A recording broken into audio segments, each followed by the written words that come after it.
Hi, this is Charlie, and this is On Air, my Beatles collection. Today I want to talk about this upcoming Beatlemaniac period of time for the next several weeks. There's a lot going on in Beatles world. It's already started, actually, been a lot of activity this year, but there's a few new things on the horizon, and all of them are on their way to my collection, my Beatles collection, and I'll be doing unboxing and I'll be doing show and tell on all of those as they arrive.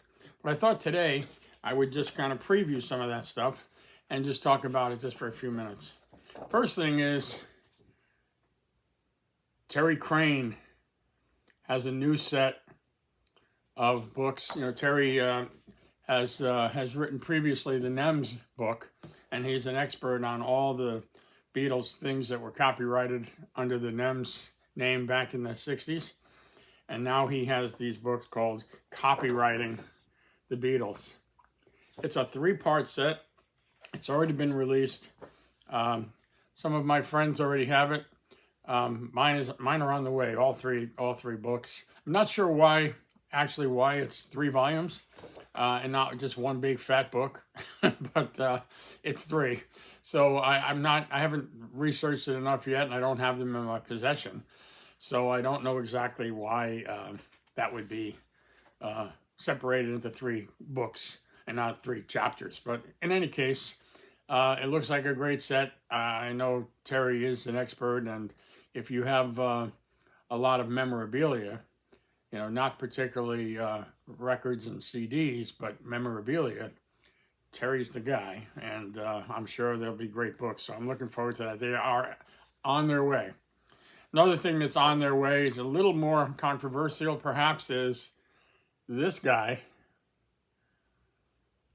So that's the Elliot Mintz book. Elliot was real close with John and Yoko in the 70s, and obviously that's the reason why he has the title of John, Yoko, and Me.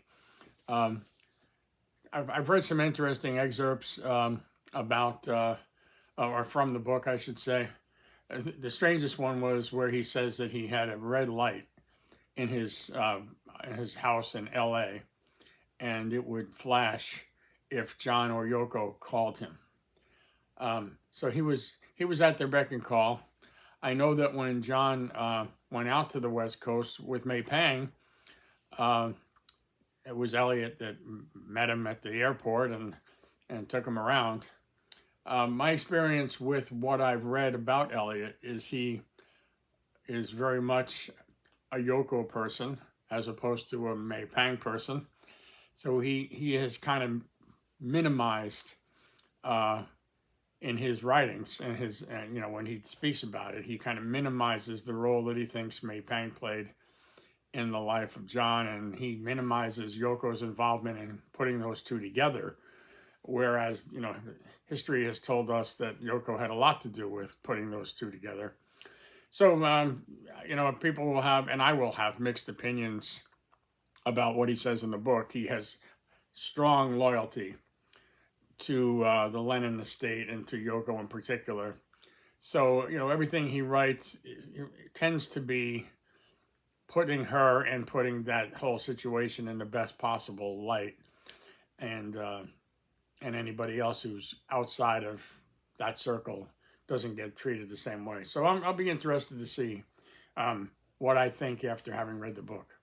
Now, moving on to more positive things, coming up this coming Friday, November 15th, we're going to get a taste of the re-release of Living in the Material World.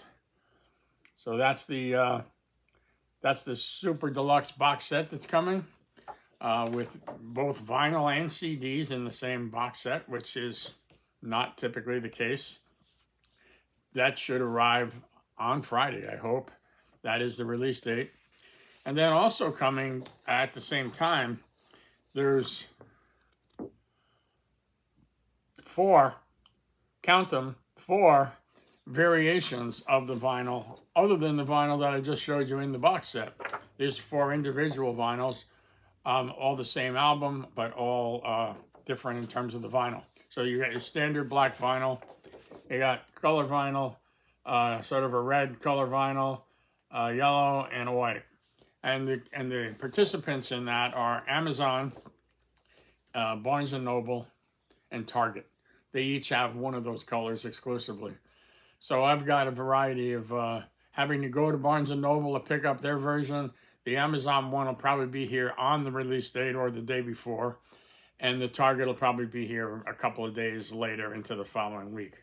So I'm looking forward to that. And then that following week, we're gonna get the Capitol box set from '64. This is part of the 1964 Beatles celebration that Capitol initiated. Of course, I have all the Capitol albums in multiples. I have it on purple label, the original label, the Apple label. I get every variation, mono, stereo. These will probably stay sealed.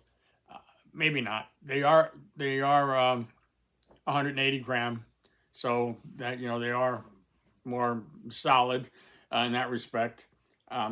They were remastered, but they were remastered, using guidelines of the original Capitol masters. So I don't imagine they're going to sound a whole lot different. They might be brighter. I'm not sure. And as you probably have read, the Beatles Story LP is not going to be available individually. It probably wouldn't sell individually because there really isn't very much music on it, and it's one of those interview type things. You listen to it once and you never listen to it again. But at the height of Beatlemania, people wanted anything that had the Beatles name or logo or even just their wigs. A picture of their wigs with no names. People say, "Oh, that's the Beatles." They had to have that too. Even like the cake toppers and that kind of thing. Sometimes they didn't even bother to make Paul's guitar left-handed. But in any case, anything Beatles in '64 was going to sell, whether you bought it yourself or grandma bought it for you for Christmas or whatever, you were going to get it. So the Beatles Story, a lot of people have it. It's not going to be sold individually outside the box set. All the other albums will be available on release date, which is, in this case, November 22nd, so a week from Friday. So we get George this coming Friday, the 15th, and then we get this Capitol box the following Friday on the 22nd. Also on that date, we'll get Meet the Beatles on a blue vinyl. So that's obviously also a Capitol release. It's not the same one that's in the box set because the box set is black vinyl. So this will be a separate piece, and that'll be coming on the 22nd as well. So that'll be good. Beatles month is not over, folks. Then a week later, on November 29th, which is called Black Friday here in the States. It's the day after Thanksgiving, and it's the day that all the businesses have their big Christmas sales. And the stores open early, and people go crazy, and they fight for things, and they knock each other over trying to get into the stores first and get to the goodies, get to the rarer stuff or the cheaper stuff. Well, it also happens to be this year, it also happens to be Record Store Day here in the States. And so, of course, there's Beatles product for Record Store Day like there was for the Record Store Day earlier in the year. Now, you might remember earlier in the year, the Record Store Day included the 3-inch mini records and record player, the Crosley record player. I don't have it in front of me here. I put it up and show you, but I don't have it here with me. Anyway, part of the 3-inch record series now continues with this bad boy on Record Store Day. So there'll be a 3-inch version of the single and another record storage box. Now the one that came out earlier in the year was a yellow record storage box, but it was pretty much the same box and the same size and so on and so forth. And we get And I Love Her this time. Excuse me, All My Loving. Sorry. And I think they picked All My Loving because that was the first song that the Beatles did on the Ed Sullivan Show the first time they appeared there in February 1964. All of this seems a little weird to me that we're talking about the Beatles in the U.S. 1964 and we're talking about it in November. when they got here in February, the previous February. So, you would have expected a lot of this stuff to coincide with the anniversary back in February. But there really was not a whole lot of fanfare. The greatest fanfare from my perspective was the Fest for Beatles fans, previously known as Beatle Fest, was held on the anniversary of the Beatles' arrival, and it was held at JFK Airport, where the Beatles originally arrived. So, that was a celebration tied directly to their Beatles' arrival. This stuff all seems a bit late, but it's in time for Christmas. So that's, probably the motivational factor there is you don't sell a lot of this more expensive stuff in February. But you might sell it in November or December. So it's not a coincidence that we got in the Capitol Record box and we're getting the Record Store Day, just at the tail end of November, heading into Christmas shopping season. So again, that's what that set looks like. Now, separate and apart from that, there's also going to be a re-release of the I Want to Hold Your Hand single. Now, that Capitol label looks a little different in the picture than the original Capitol Swirl label. But nonetheless, it looks like an attempt to, to reproduce the single that really started Beatlemania here in the U.S. So that'll be interesting. I've already got a couple of copies of that, including a couple of copies of the original, but also it was re-released. I think it was on the 20th anniversary, maybe more than once on an anniversary. But anyway, we're going to get another one on Record Store Day. Also on Record Store Day, which may be the most anticipated thing, is this.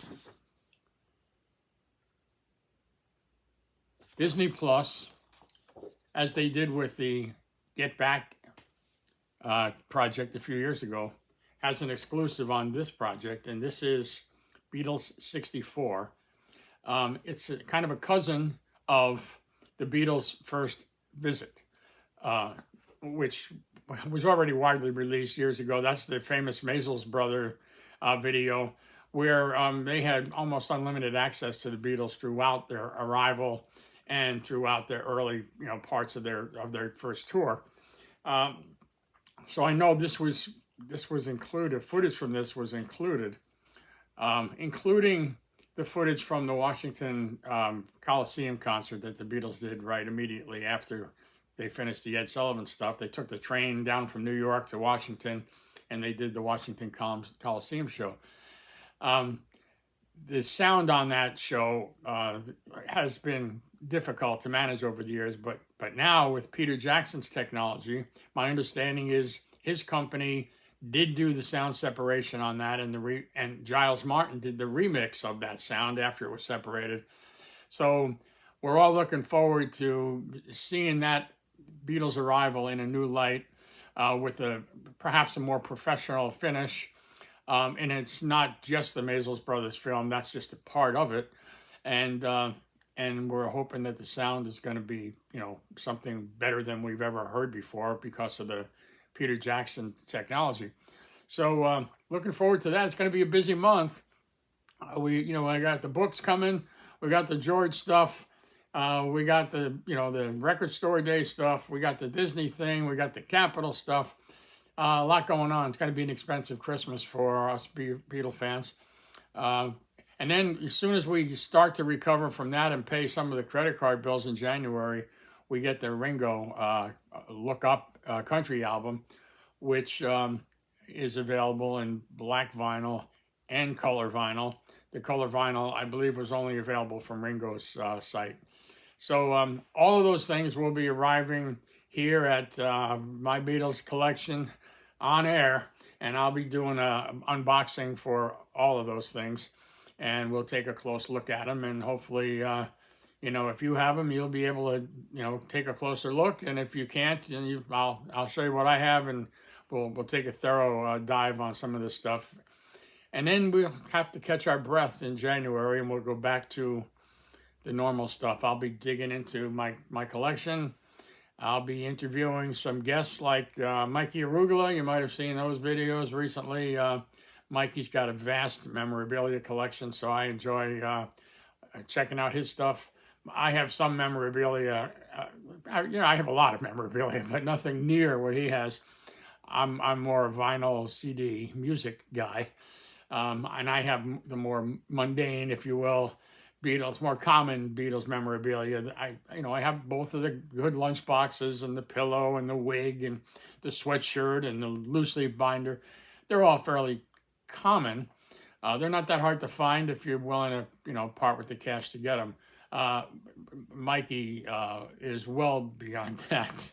I can't even compete in any way with what he has. But I'm pretty proud of the rest of my collection, and along with that stuff.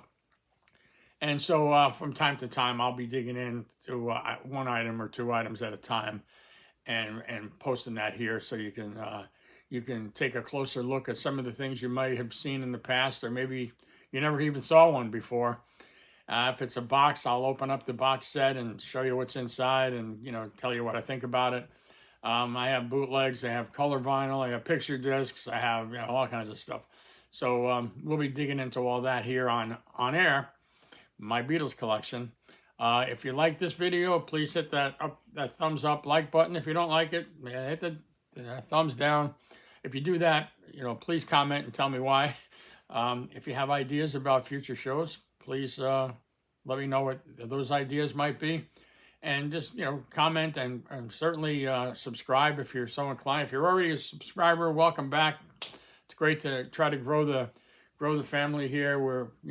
I just started this about, 6 weeks ago or something.